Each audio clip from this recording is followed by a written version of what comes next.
Welcome back to Still a Part of Us. Thank you so much for giving us a little bit of a insight into Patricia and what had happened to her. So Melissa, thank you so much for coming back on Still a Part of Us. I am going to actually ask you if you can tell me exactly what happened to her and how long ago that was when she was born.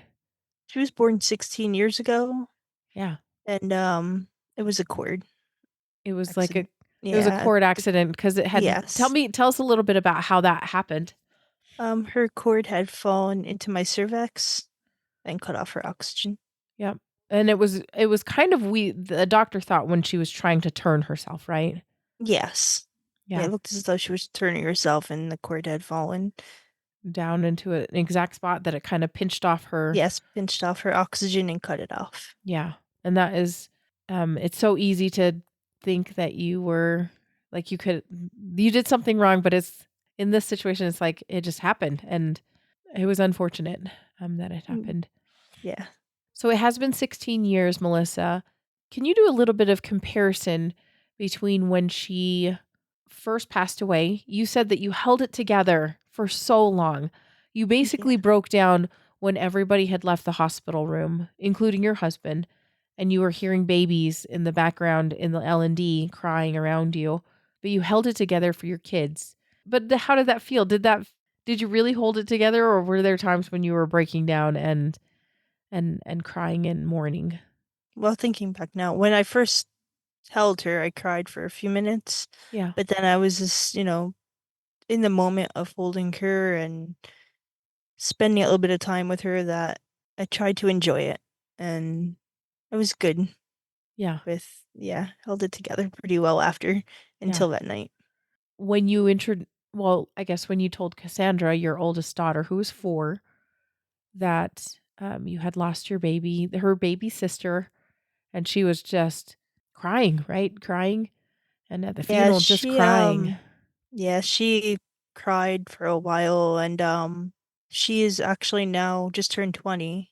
Hmm. And when she graduated 3 years ago, for her graduation pictures, she held a picture of the baby in her graduation pictures.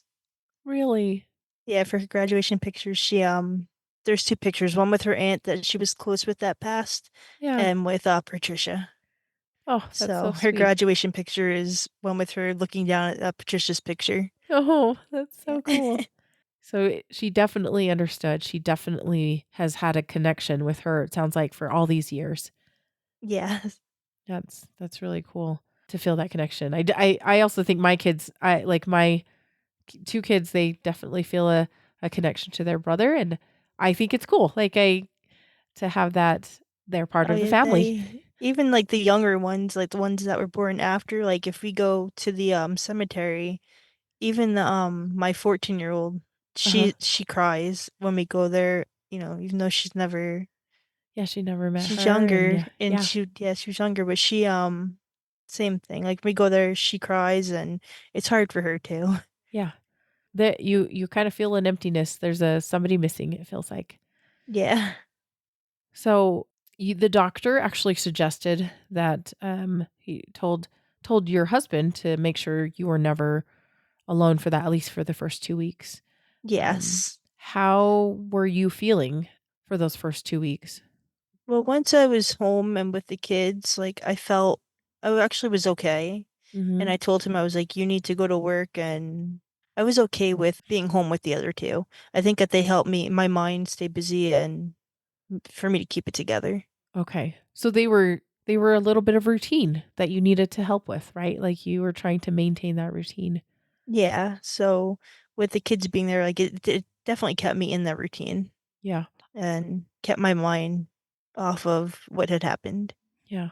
Were there times that you did feel like you did break down or you were able to just be a little bit more real with that and not necessarily keeping it together, if that makes sense? Oh, yeah. I mean, within them couple weeks, went through a lot of crying and Yeah. definitely felt the grief. Yeah. And, I would try to, as much as possible, to keep it together, but definitely was times that I had cried and I would sleep with the bear for a while. Yeah. Yeah. Those little stuffies, they just Like make even huge. now, like if for her birthday, I always sleep with it. Yeah. Like on that date, like during her birthday, I always sleep with the stuffy. Yeah, yeah. How sweet is that? So, as time has gone on, a few things have happened, it sounds like. You guys are we talked about this just briefly before we started, but you, really celebrate her. You really take the time to, on her birthday, make sure that you guys celebrate. So, can you tell us a few of the ways that you have, what you guys have done just to make sure that you're able to put a spotlight on her birthday? Well, every year we try to go to the cemetery Mhm. and we always leave a little trinket there or little something there for her birthday. Yeah. And we usually every year we'd have a little cake and Mhm. go out to eat. And like for holidays, like for Christmas, I have a ball with all four of my kids, and then I have one for her. So all five of them I have with their names, their birth dates, and all their birth information. Oh, cool. And yeah, I have that for each of them. That And is then cool. always try to do something on her birthday. That is wonderful. Every year we have a little cake. Yeah.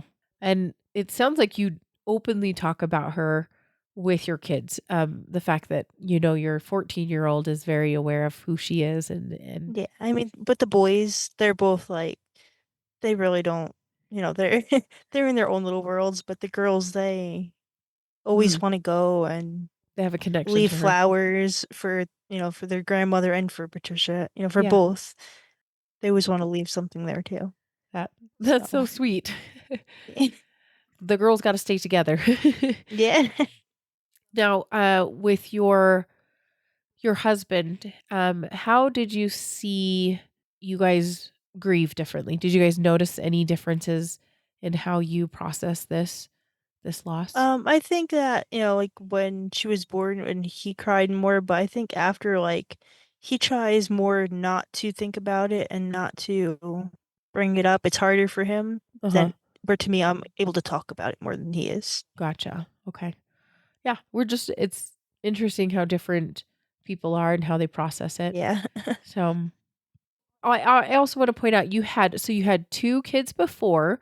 So you had Cassandra and Yes. Jimmy, and then you had Patricia, and you have gone on to have a couple more children. Is that right? Yes, Madison and Breeden. Okay. So tell me how those pregnancies went. It's always interesting to Um, hear how people process the loss afterwards, when they are pregnant again.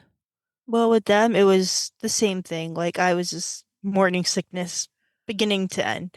That just Oh, that wasn't something that seemed to go away. that is terrible.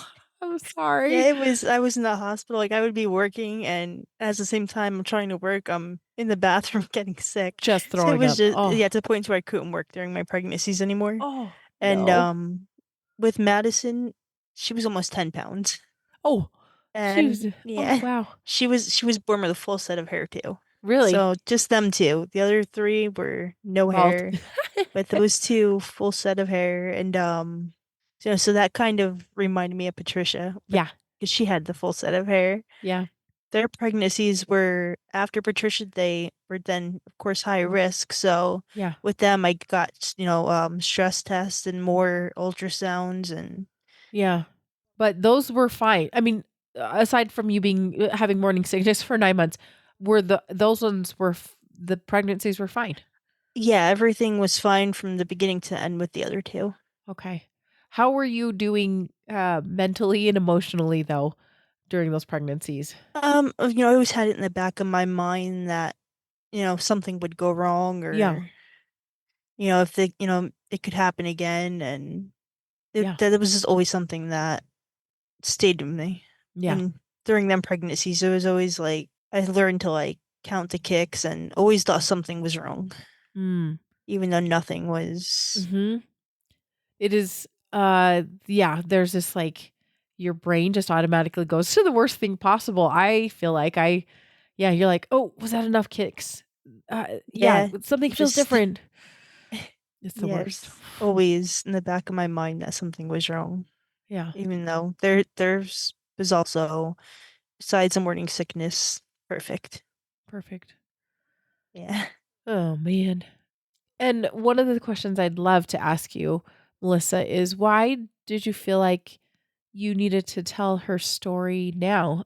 Was there anything that compelled you to reach out to us?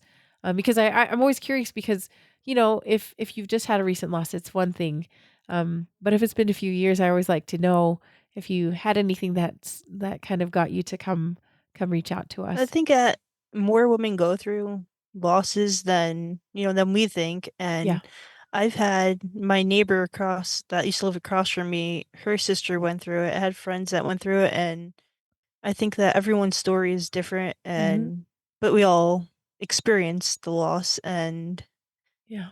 it's just more women go through it than what we think. Hearing someone else's story, like I've seen someone on your podcast that also had said that she had felt a kick like that. And then I know Yeah. it's not just me, we Yeah. have some things that are in common, but some that are different. And Yeah. it's just, good to know that someone is, know that you can, Yeah. You yeah, can if that relate makes sense. yeah, you can relate to them and also it feels not so like You're not alone. yeah, you're not Yes. alone, you're not the oddball, you're not it's not some fluke, And yeah, sometimes like you may think it's your fault, but then hearing other story, it's not just you, it's not your fault. yeah, It's never, yeah, it's not the mom's fault no. for sure, it sometimes things happen and that's all that happened that with Patricia, things happened, she was trying to get into a spot where she was supposed to, right? She was getting ready to she was turning herself, and it just so And I think happened hearing someone else's story, it could help yeah, yeah, in a way. yeah.